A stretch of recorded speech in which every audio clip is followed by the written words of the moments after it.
Hello and welcome to the Vanguard weekly video series. I'm your host David Greenwald, and today we are on location at the Dark Heart Nursery in Oakland.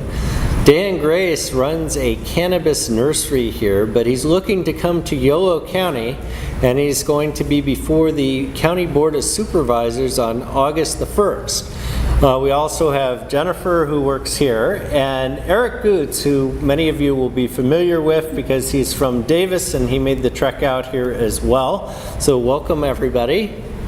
Thanks for having us. Thanks. Yeah. So Dan, maybe you can tell us what it is that you do here.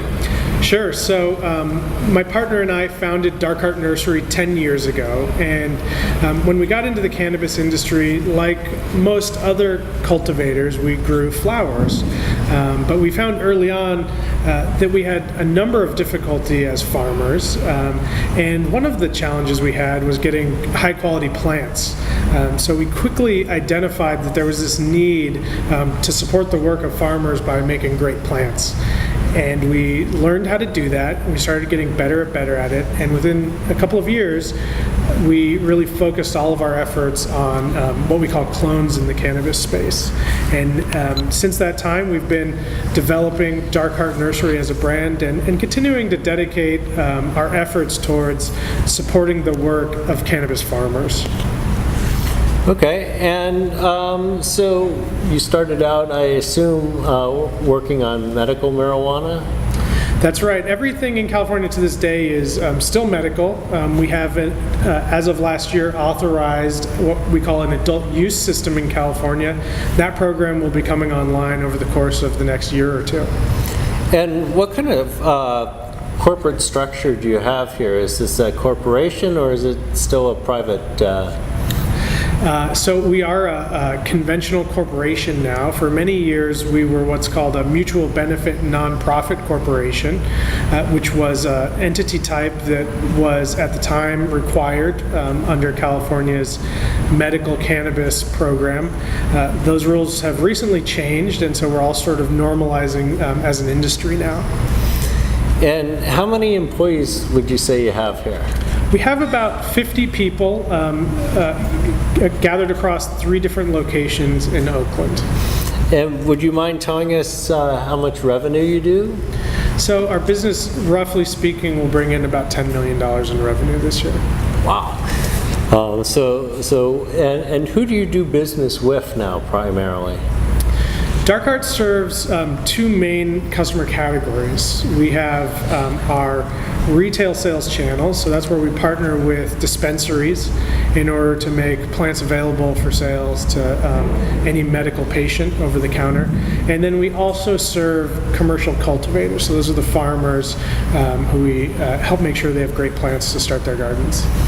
So Davis is moving in the next few months toward a commercial cannabis dispensary system. So would you be supplying the people that are in that sector? Yeah, I think in concept we would. Whenever there's a retail dispensary, we're able to, typically depending on the local rules, to partner with that dispensary to make plants available to patients. Depending on the local rules, in most places in California, qualified medical patients are eligible to grow at least a few plants, either perhaps in a closet or a basement or something like that in their house, or depending on, again, on the local rules, perhaps in their backyard they can grow a couple of plants in the light. Eric, since you're familiar with what Davis is going to be doing, maybe you can kind of tell people what it's going to look like in the next few months. Yeah, no, definitely, I'd be happy to. So, first of all, I think it kind of goes without saying, but the amount of effort that has been put into the cannabis regulatory system locally in Davis has certainly been one for the ages. I mean, I think everything from the staff's input to the council's guidance to the local community engagement process is something that has not been seen for a very long time in a local jurisdiction. So I think what you're seeing a lot now is really a reflection of that tremendous amount of effort and work that's been put in. Having said that, what we're looking at this point here within the context of Davis specifically is the city is going to be finalizing and looking at its regulatory system for retail operations. So that includes essentially everything that isn't part of the cultivation piece of the puzzle and everything that isn't quite a part of the processing and middle stage piece of the puzzle. So mostly talking about the end use of the actual interaction with the finalized product itself. So the City of Davis did just announce that it will be looking and seeking to review ordinances for retail establishment at the end of August when the council gets back from break, and they will be continuing to reevaluate those processes through to the end of the year. So it's something that we can actually look forward to seeing a lot of resolution on before the end of 2017 for certain. And just to kind of close the circle on that, what's that going to look like? I mean, if I'm walking through Davis, am I going to see a shop that I can go to, or do we know? Yeah, so there are some possibilities that individuals will be able to encounter shops, even within the scope of downtown. It was mentioned at the city council meeting, and it's been sort of reiterated by several staff and council members that, there are going to be very strict guidelines for how dispensing and retail operations are going to be operated. So particular zones are off limits for certain retail and dispensing operations. So those will not exist in residential zoning, for example. There's also restrictions on boundaries from schools, K through 12 schools, as well as parks, 600 feet to be exact. You also will likely see some sort of boundary materializing for separation between dispensaries themselves. So dispensaries will not be sort of clustered into one small segment or section of Davis, rather sort of spread out. And that's sort of for various reasons, but one of the big reasons is for patient access to medicine as well, because having those different access points is important when considering a medical patient in terms of where they can access the medicine. So yeah, that's kind of where we're looking right now. So this is a brave new world, Dan. Absolutely, and it's interesting to hear Eric's perspective. I think for many years in cannabis, we've been focusing on the state system, and now as of I guess it was 2013 or so, we have a statewide medical cannabis system, but the story of cannabis today is really a local story. So it's about what does each community, what types of activity does each community want to authorize, and where do they want those types of activity within the community. So it's very much we're seeing across the state, this is a conversation going on city by city and county by county, really everywhere. So it's really interesting to see what kind of flavor each individual community puts into the cannabis industry. And you were telling me that one of the things that you look for when you're hiring like employees and such is you're actually looking for people that are plant people and nursery people rather than maybe people that would traditionally be in the sector. That's right. Well, Jen's our production manager, and she hires most of our staff. She could probably speak well to this. Yeah, and most of our staff, we look for a strong horticulture background. Really, at the end of the day, we're farmers. We've built our nursery on the model that we've seen that other greenhouses have, and we're looking for people who have that kind of experience, who understand how a plant grows, who understand, the nutrients it needs, who have an eye for, different IPM. It's part of what makes our product what it is, and so we really do look for, people who do have a strong passion for farming. And that mirrors, I think, the background that you had before when you came to work with us as well. It's true. Before I started at Dark Heart, I had never seen a cannabis plant in person. My background's in California natives, and I've dabbled in the retail nursery side of it, did some gardening, and was having a really hard time making a living, and answered a random propagation ad off of Craigslist, and here I am today. So it's this plant has changed my life. But certainly we're passionate about cannabis. When I got into the space, it was really a kind of an industry, or at the time it was really a movement. You couldn't have called it an industry back then. It really checked two boxes for me. I've been a social activist for a long time, so definitely contributing positively to positive social change was an important part of the mission that we took on when we came to work here. But the other part was horticulture. I've always had a passion for plants, and cannabis was a great outlet to do both of those things, to advance a social mission and to be able to work with plants as we did it. So I think that mission about horticulture and botany is really deeply ingrained in Dark Heart, and one that we're excited to continue to build on and excited to bring to Yolo. So do you see this kind of endeavor, and I'll ask Eric the same question, but do you see this kind of endeavor as kind of the future of the industry? Yes, absolutely. And conversely too, I think we see Yolo County being the future of businesses like ours, right? I think we think that the future of cannabis will look more like conventional ag, and there's so much opportunity right now. We know that statewide cannabis is expected to be a $10 billion industry, right? $10 billion. Okay, that dwarfs California's next biggest agricultural industry, which is dairy, right?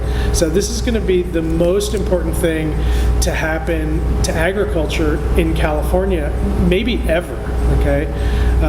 And in the greater Sacramento area alone, it's expected that the industry will be worth up to $4 billion.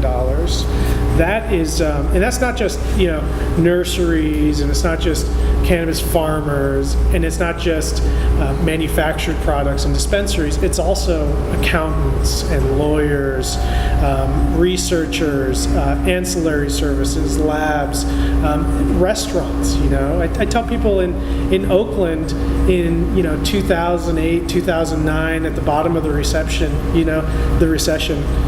it wasn't tech companies that were keeping the restaurants alive, right? It was cannabis operators in Oakland, right? And I think certainly that's going to be the future. Not only is that a possible future for the Yolo and Davis economy, but it's a real future for California's economy writ large. I want to hear Eric's take on that. Yeah, definitely. So, one of the things that really excites me about the progression of the cannabis industry, and it's something that Dan actually kind of alluded to a little bit earlier, is that, this industry was born out of a social and criminal justice movement. I mean, a lot of the folks who got involved with this space became involved because of either some personal interaction with somebody who required the use of cannabis to treat an ailment, or perhaps they were simply fed up with the inequalities within the criminal justice system, or perhaps they saw that this particular substance was being treated in a very different fashion, with the kinds of consequences that weren't appropriately matched to the substance itself. And so one of the things that really drives me every day, and really just I love seeing with everybody in this industry, is that everybody brings with it this level of commitment to changing their community, to changing the right, to right the wrongs of the past, and especially in terms of criminal justice. And it's incredibly encouraging to see that is something that is building into an industry such as it is today, is that we have this backbone and this foundation of really trying to change the world for a better place. And that's just, I think that's one of the best parts about it, is that it's born out of that movement. So let me play devil's advocate for a moment, because I'm sure there are people out there thinking, okay, this industry is really just a bunch of people that want an excuse to get high. I mean, is that a fair criticism or a misperception? I think that's a misperception. I think everyone who uses cannabis uses it for different reasons, but when we look at the trends in cannabis consumers over the last few years, the audiences you see coming to cannabis aren't the 20-year-old stoner, so to speak. It's really the soccer moms and the baby boomers who are looking especially for some alternative reliefs. We've got one of our local senior homes, for example, here in the East Bay has their own cannabis Cannabis Club, right? It's the biggest they have 200 members of this club within the senior community, right? Because what we're finding is people in that generation are really struggling with the pharmaceutical prescriptions that are being prescribed for them, painkillers and various other prescriptions, and it's really hard on the body. And they're finding that cannabis is a much more effective therapy for the ailments that they're dealing with. Certainly, people my mom's age and stuff like that, they're not getting stoned perhaps on flowers, but they might find, for example, that there's a great topical that helps them fight arthritis and other ailments. So, I think the story of cannabis consumption in California is actually much more complicated than that. One thing that's interesting, last week we had our show on the opioid epidemic, and we had a police lieutenant who was concerned that the legalization of cannabis was actually going to contribute to the problem. It sounds like you feel like it may be the opposite. Unequivocally, what we see is and what the data indicates is that the trend regarding cannabis is absolutely the opposite. What we find is that cannabis is a much more effective method for getting oneself off of prescription opiates. And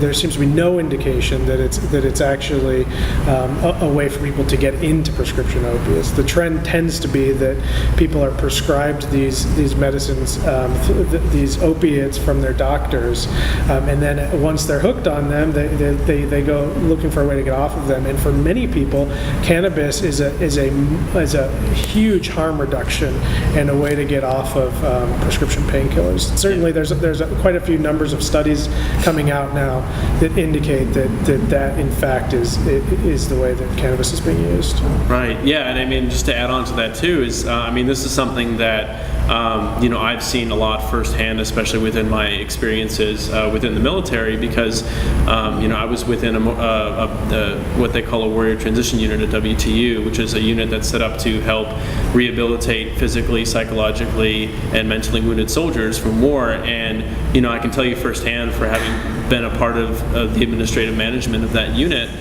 is that the opioid epidemic was one of the most viscerally terrible things that I had come across in my time in the Army, seeing individuals who had given so much being sort of succumbed through that process of overprescription of opiates, to the point where it became such that no other option was even considered. And so this is, for a lot of folks, like, cannabis is a way in which to achieve some of that relief and some of that relief that they're looking for, without being sort of consumed by the opioid process. And so, I'm very thankful that we have a few states, and now even more than just a few, that are really looking at those options seriously and are really considering how alternative medicines are really kind of making their way into being able to disrupt the opioid epidemic, rather than relying on sort of the false narrative of it being contributing to it. So let's talk about Yolo then. So you're proposing to come into Yolo, and how is that process working? What does the application process look like?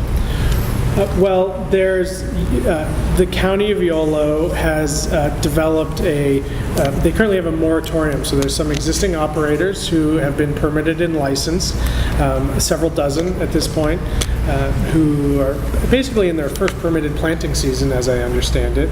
And the county, early next month, will start considering changes to that program, including perhaps enhancements or new licenses. Nursery is one that they will be considering at that meeting. So really, it'll be kind of a wide-ranging conversation about what does the county want to do with regard to cannabis permitting. And certainly, our efforts have been to introduce ourselves to the county, to introduce nursery as we find ourselves, nursery is not a common type of business in the cannabis industry or elsewhere for that matter. And so we try to do a lot of education about what does it mean to be a nursery, what are the products we make, what are the impacts on a community. community, so that, and just to remind people that this is a business type that you might want to consider having in your county. Certainly in Yolo County, we have, our biggest business challenge has always been making enough plants for the farmers that want them. And so for us, we really are eager to spread our wings a little bit. We'd like to be in a more conventional greenhouse production space, get out into the sunlight, metaphorically and physically. And so I think we could do I think we really have the opportunity for a great win-win in Yolo County. We have, at this point, dozens of farmers in Yolo County, many of whom, call us, on a daily and weekly basis looking for plants, and we're not really able to provide for them because we just don't have the space and the production capacity to make the plants that they demand. So by moving to Yolo, we certainly hope we'll have an opportunity to make more plants and be able to better serve the farmers of Yolo County and elsewhere in the state. So, if people can't tell, this facility looks like an old industrial site. You told me it was a peanut packing facility, is that right? Yeah, you want to talk about that a little bit, Jen? Yeah, it was an old peanut and honey factory. Yeah, and you walking through, this building was not meant to be growing plants in, and I think moving to Yolo County would provide us the opportunity to actually grow next to other farmers. And it's something that we don't currently have. If I walk out the doors here, there's a towing company, and to be able to be a part of an ag community and have neighbors where you can get together and actually talk about the soil or the water quality, and we don't have that here, and that's something that we really want and we really need. We should be growing these plants outside, and that's what we're hoping to move towards. So are you planning an outside production or is it a greenhouse? It would be a greenhouse facility, yeah. But still much more outside than what we have now. We would see the sunlight have some natural light. And you don't have any idea at this point what location you would end up at? We don't have anything locked in yet. We're still waiting on a decision from the board before we're able to commit to Yolo County. But our needs are fairly small, by conventional nursery standards. We would hope to develop a property, or a greenhouse that would physically only be 2 to 3 acres large. By conventional nursery standards, for us that's huge. It'll be a huge expansion for our business and very important to us. But certainly in the context of a conventional nursery that might be 200 or 300 acres, it's a drop in the bucket. So it gives us some flexibility with regard to where we could locate within the county. And I think what we would want to be sensitive to is to the sort of the demands of the community. So where are the places that the community has decided they want to have a cannabis business like ours, and where would they rather it not be? And what actually are you applying to do? Just to be able to locate in the county? I'm trying to figure out what the process is. Yeah, I'm sorry. So we're really advocating that the county consider amending their ordinance to allow for new nursery licenses. So there's no application at this point or anything like that. We're just asking that the county consider allowing for this critically needed business function. If they decided to do that, there would presumably at some point staff would come back with a proposal for an actual ordinance, and then likely there would be some sort of permitting process that we would then be able to enter into with the county. And how long do you think this process is going to take to play out? Always hard to predict, I've learned with these things. Certainly we would hope to do it as soon as possible. Spring is right around the corner for us as a nursery, but we're also pragmatic. We never want to jump in or out of anything too quickly. So what's most important to us is that we find something that works for the long run, both for us as a company and for the community. So we want to take the time that it requires in order to get it right. Eric, what's your sense of the political climate in the county toward cannabis? Yeah, no, that's a great question. I'm actually really glad that you asked that. It's been a very enriching and enlightening process over these last few months. So, with my work that I've been doing, and among others, within a small membership-based coalition called the Yolo Cannabis Coalition, we found a very, very, very receptive environment overall to the movement and to the industry. So we have, especially wanted to highlight the exemplary work that has been happening with our agricultural commissioner, with John Young, as well as the cannabis task force that has been put up. And these are individuals that have been working around the clock for months, really digging into the research, the science, and understanding more about the industry, and also ways in which to navigate that through the fabric of the community as well. So, I think we've definitely had a very fortunate opportunity to have such great partners in working within Yolo County. As well as a lot of receptivity amongst the supervisors as well and other local officials. I mean, we've been in a situation where we've been able to bring our any of our concerns to the table, and we've also been in a position where we're able to be open and honest to those around us, and that we're able to effectively work within our neighbors, the concerns of the neighbors and the concerns of the community, and really sort of arrive at sensible conclusions to be able to make everything work collaboratively. So, yeah. So do you see a future for Dark Hearts in Yolo? Oh, absolutely. Yeah, absolutely. I mean, the future exists everywhere in California, but especially in Yolo County. We have such a rich history and such a cherished history of agricultural development in our county. I mean, if you look back to even going a few decades back, and you think about how the tomato canning industry was revolutionized in Yolo County. You think about sort of that shift in rice production and how that's changed within the county space. And all of these incredible international stories that have been created because of the right mix of ingredients that exist in our county, to really be able to look at not just sort of the economic innovation, not just the community strength, and not just the research, but also just the sense that we are in a place with which is internationally known as an agricultural heartland.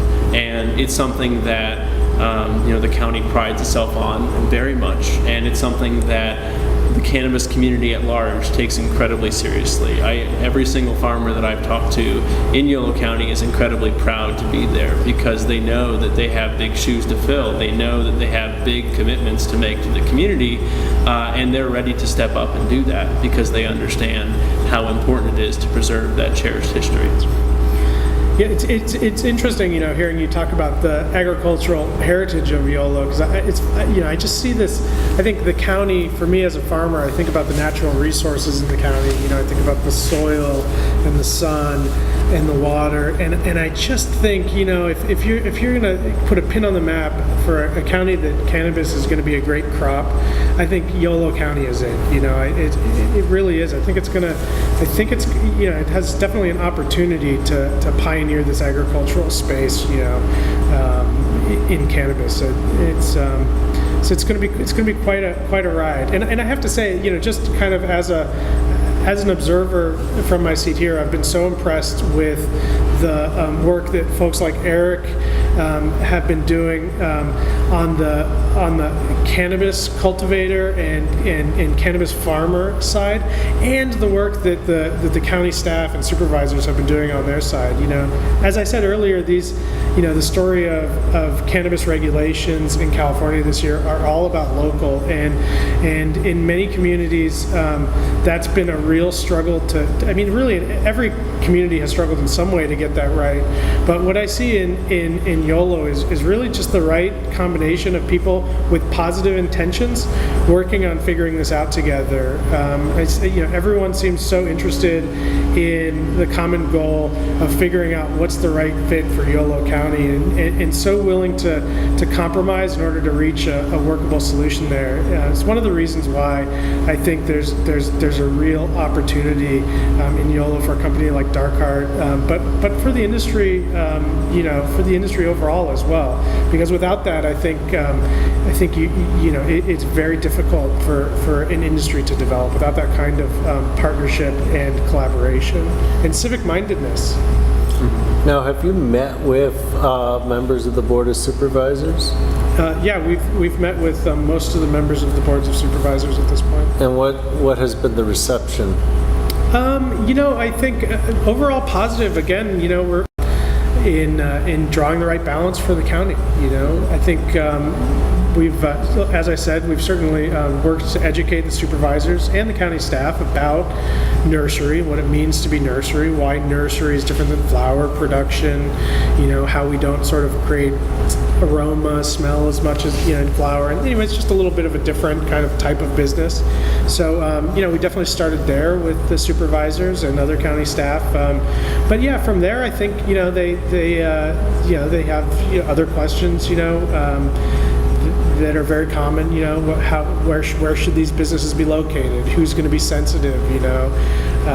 And they seem really engaged. They're asking smart questions, but in a way that's not standoffish. It's about getting the right fit for the county, right? I think they understand that there's this economic opportunity there, and they also understand that some community members didn't grow up with it. Well, no community members. Very few grew up knowing about cannabis, being around cannabis, right? So there's always going to be a degree of anxiety about this new crop that we don't know much about, and certainly for decades have only been told negative things about, have only been told to be afraid of, right? So I tell people, there's no great reason to be afraid of cannabis for sure, right? But you have to let people approach it on their own terms, right? You don't go into a space by putting something they're afraid of, right in front of them, and shoving it down their throat. You have to say, look, here we are. We're professional. We're responsible. We're interested in being part of this community as partners, right? And how can we do that together? And what's been your experience with that? Yeah, no, I think one of the things that has always continued to impress me about the leadership that we have at the county level is just how attuned they are to the communities that they serve. And I think that's, and Dan had mentioned this too before, but I think it's a really consistent theme amongst our representatives is that they have a very passionate approach to how they are addressing the concerns and the needs of their community members. And you see that every day, and you see that in the way in which they form decisions, the way in which they navigate conclusions to very complex policy questions. We're coming at this with some very complicated policy situations. Cannabis literally touches almost every single echelon of policy. You think about safety and health, and you think about changes to the way in which we approach criminal justice. There's so many different places that this interacts with, and so I definitely have been impressed by their level of trying to understand everything that they possibly can about the situation, understanding really the concerns and the issues that have been brought forward by particular constituents, and really, being open about those with us and asking us for the solutions to some of those problems. And I think that's really the hallmark of a great leader, especially a great public servant, is really being open about what you don't know and looking and seeking for those answers as best as you possibly can. So definitely been very thankful that we've had the ability to do so in Yolo County. So I've been, observing the cannabis discussion at the city level more than the county level. And it's been kind of interesting from my perspective. I was expecting maybe more community blowback against the idea of recreational use and commercial cannabis. Now, if you, I was just looking at this the other day. Davis voted 69% for Prop 64, so there's pretty heavy support in the city. But what was interesting to me is on Tuesday night, for the first time, there was a little bit of pushback against the idea of commercial production. There were a couple of people that were outright against it. In fact, one person seemed to be out of another era, shall we say, and it was really interesting to hear her experiences. That she talked about a friend's son who had smoked cannabis and had some alcohol consumption and ended up committing suicide. Based on that, she ended up getting involved with the Nancy Reagan movement and a lot of the kind of red ribbon drug prohibition efforts of the 1980s, which is, when I grew up, that was kind of the attitude of the world. And then there was another person talking about kind of the federal state overlap and the danger involved in some of this. And then there were concerns, well, what are you going to do about people that end up with addictions as the result of that? So this was really the first time I had heard any kind of real pushback, even in a public setting, toward it. Now, it's pretty obvious that the city of Davis is not going to stop, their movement toward this. The voters obviously, by more than a 2-to-1 margin, supported it. But the county's a good deal more conservative than the city, and so I wonder, where all this is going to go at the county level. Yeah, no, that's a great point, and I think maybe I'll start off, and then Dan can kind of to follow up a little bit. But first and foremost, it is very important, and it's essential that these concerns, that citizens and community members have the ability to voice these concerns. We absolutely want to make sure that everybody has the ability and has the forum to be able to voice the concerns that they have, because we are in an evolving policy position within cannabis. So we have a number of movements that are happening at the state level, as Dan had already talked about and described, as well as a changing position at the federal level too. So we have, with a new administration comes new administration priorities, and those have been slightly different than what we had at the previous administration. Slightly. Yes.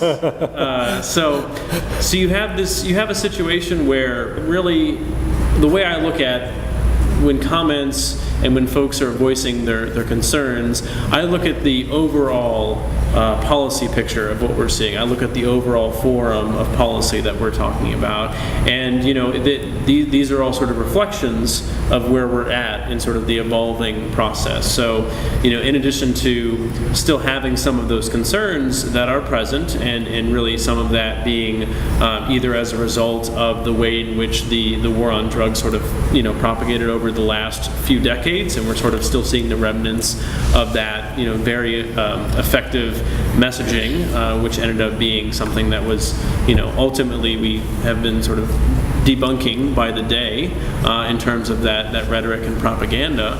But you're also seeing just an incredible increase in the amount of scientific understanding, knowledge, and discovery, and really seeing the net benefit that comes about from the proliferation of this particular industry.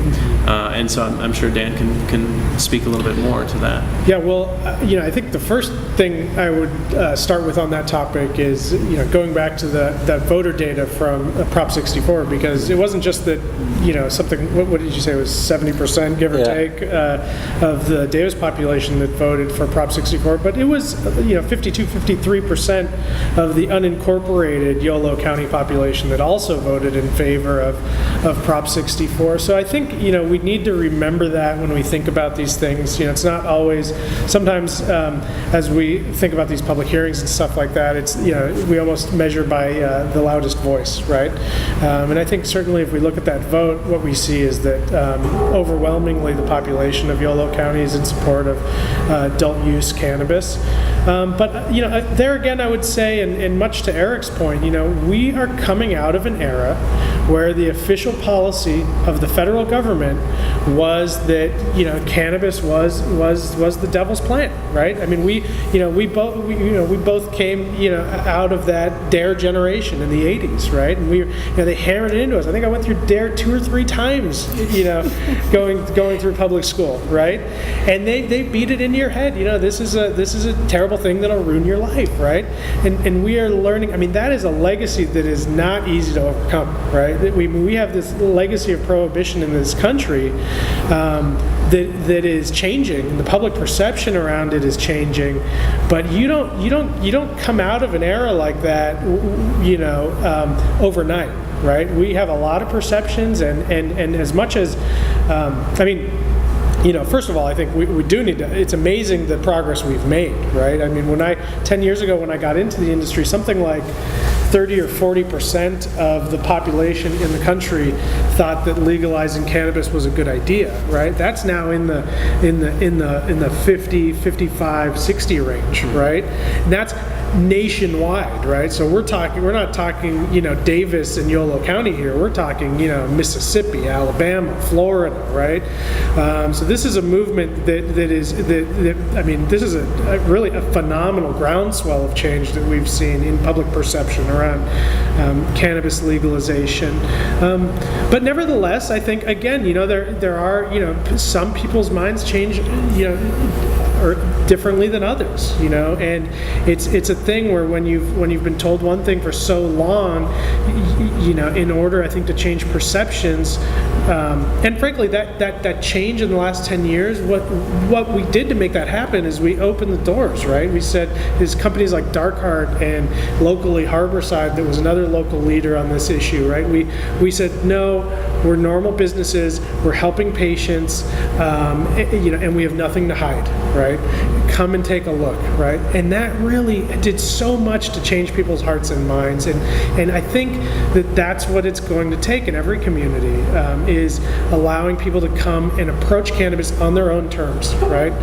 Come and take a look at it, to see people operating, for us to first come out of the closet as cannabis operators and consumers, so that people can see, okay, this is, okay, my neighbor, he's a good guy, and they consume cannabis, oh, well, Dan's an all right guy, and he runs a cannabis business. That's what it takes to normalize cannabis in our communities, and that'll be a long process. But it's one, again, that you don't get there by cramming it down someone's throat. You get there by being transparent about it, by being public about it, by being responsible about it, and letting people come to you on their own terms. And I think that's kind of critical, which is why I asked the question before, because I think the more that you become a professional industry rather than an industry maybe of users or an industry of activists, the more it's going to be normalized. This is a big business. I mean, this fairly small operation, at least size-wise, generates $10 million a year. That's an impressive figure. And if you end up with a much larger space, 2 or 3 acres, I don't know how many square feet you have, but you can't be measuring this place by the acre. So I think that's going to make a big difference in terms of people's perception of things. Do you see the danger that this is going to become heavily commercialized, however? Well, certainly the story of cannabis everywhere that it's professionalized has been a story about business. You know, there's been everywhere, you know, you look at Colorado or elsewhere that have regulated cannabis, and it does become more of a professional business. That's good and bad. You know, that means on the one hand, there's more normalized. We can think about it like a normal business and have normal paychecks and, you know, get normal mortgages and things like that as an industry. I think there's a lot of things that are really good about that for us as, you know, employees and workers in a normal business, and for communities, because being a normal business means that you can tax it, that you can have your eye on it, you can regulate it, you can check and make sure that people are following the rules. But, you know, I think where we struggle a little bit is as activists, right? Because it was, you know, this is something that I tell people, if you've been around cannabis for more than a few years, you couldn't have just been a business person, right? Because it wouldn't. There were things that made more sense business-wise. Okay, there were easier ways to make a living, and so, you know, that's one great thing about being in the cannabis, as we now call it, the industry in California, is that many of us have been around for a long time. So at our heart, we're also activists, and what I think our mission now is, as new people come into this industry and as we develop and grow more as an industry, how do we carry that passion and that commitment to social change and social betterment through as the industry grows? And how do we challenge the new entrants into that industry to do the same and to live up to those values and ideals that we've sort of espoused from the beginning? You know, how do we make sure that cannabis isn't just a new industry in California, but a new type of industry? And I think, you know, that's the danger, because, you know, you look at the tobacco industry, you look at the alcohol industry, hey, even look at the agricultural industry. It's dominated by big business, it's dominated by exploitative practices, and it's concerning, you know. And so, yes, the cannabis industry and its industry is made up of people like you. In 50 years, what's it going to look like? Yeah, and that's really a lot of to kind of speak to that. I mean, a lot of the benefit then becomes in the, you know, coordinating and coalescing in, you know, bringing together the small farmers that really make up a whole lot of this space. I mean, it's I'm always surprised every day by just how many individuals are sort of in that cottage industry space still. And it's very much like you've got a wide number of, just an incredible amount of number of small farmers, and a lot of them in different places all around the state are coalescing and coordinating in coalitions, alliances, trade associations, and, you know, that certainly is one way to really kind of help preserve, you know, some of the spirit, the identity, and really the movement principles that got a lot of us involved in the first place. So you see a lot of that happening, which is really exciting, especially in Yolo County. You know, we have the Yolo Cannabis Coalition. That's a good example of that as well. And I would say also, you know, for your viewers, right, the important thing as this industry moves forward is that we remember to vote with our dollars, right?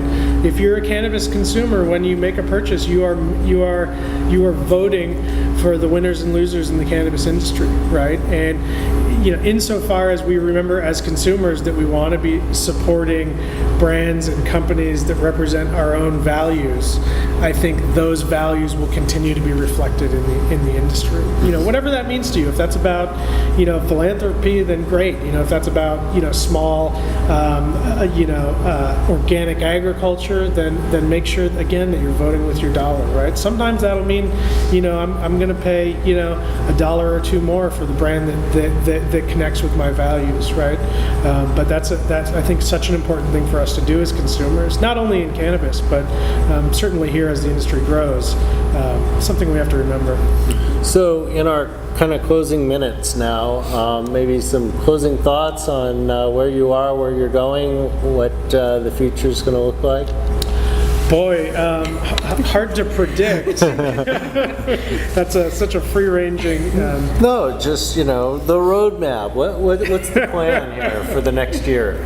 Well, for us, certainly, we hope that we'll be able, if the Board of Supervisors decides that it's appropriate, we hope that they will adopt a new nursery type of permit. We'll be able to find a location in Yolo County and build a greenhouse to expand our business. From there, we look forward to producing even more, and even better clones than we have in the past. But we're also really passionate about focusing on more research and development, which is an area that Dark Heart has been a leader in around cannabis horticulture with projects like our tissue culture project and others. This is a plant that has not been exposed to the agricultural revolution. It's not, university, with a few small exceptions, university hands have not touched this crop, have not improved this crop. We don't know. It's almost like if you went 200 years back in conventional agriculture, right? It's at that point with cannabis. There's so much to learn.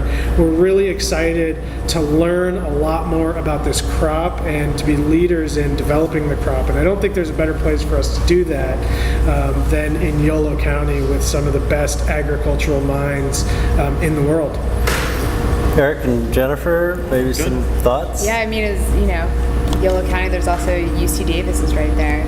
We have a couple propagators who are from UC Davis, and I think that would be, that's probably been one of the most challenging things working with this plant rather than working with like a California native is there's not a lot of places to turn when you have a question. So I'm really looking forward to seeing this plant being studied as well and just finding out more answers and improving our quality. Yeah. So I think for me, the future is exciting. The future is incredibly invigorating. It has a infinite number of opportunities and possibilities within the cannabis space in terms of how we engage within our communities, how we engage with business, how we engage with each other. Ultimately, we're on the verge of really unlocking the full potential of a post-prohibition world, and that's what I think I'm looking forward to the most. So I look forward to seeing what happens in the coming future. We'll probably be there on August 1st to see the discussion at the Board of Supervisors level. But there are other things on our agenda as well. So I want to remind our listeners that next week on Wednesday, which is the 26th of July, yes, July is almost over already, 6:30 we will be at Sophia's on East Street in Davis. We'll be discussing the vital issue of homelessness in our community, and we'll feature Mayor Rob Davis and Pastor Bill Hobbick, among others. The event goes 6:30 to 7:30 and is free for people to attend, although we do ask for a suggested $15 to $50 donation to defray our costs. And finally, I want to remind people to join us every morning on davisvanguard.org for the latest news and commentary in Davis and Yolo County. Thank you, and we'll see you next week. Thanks. Thank you.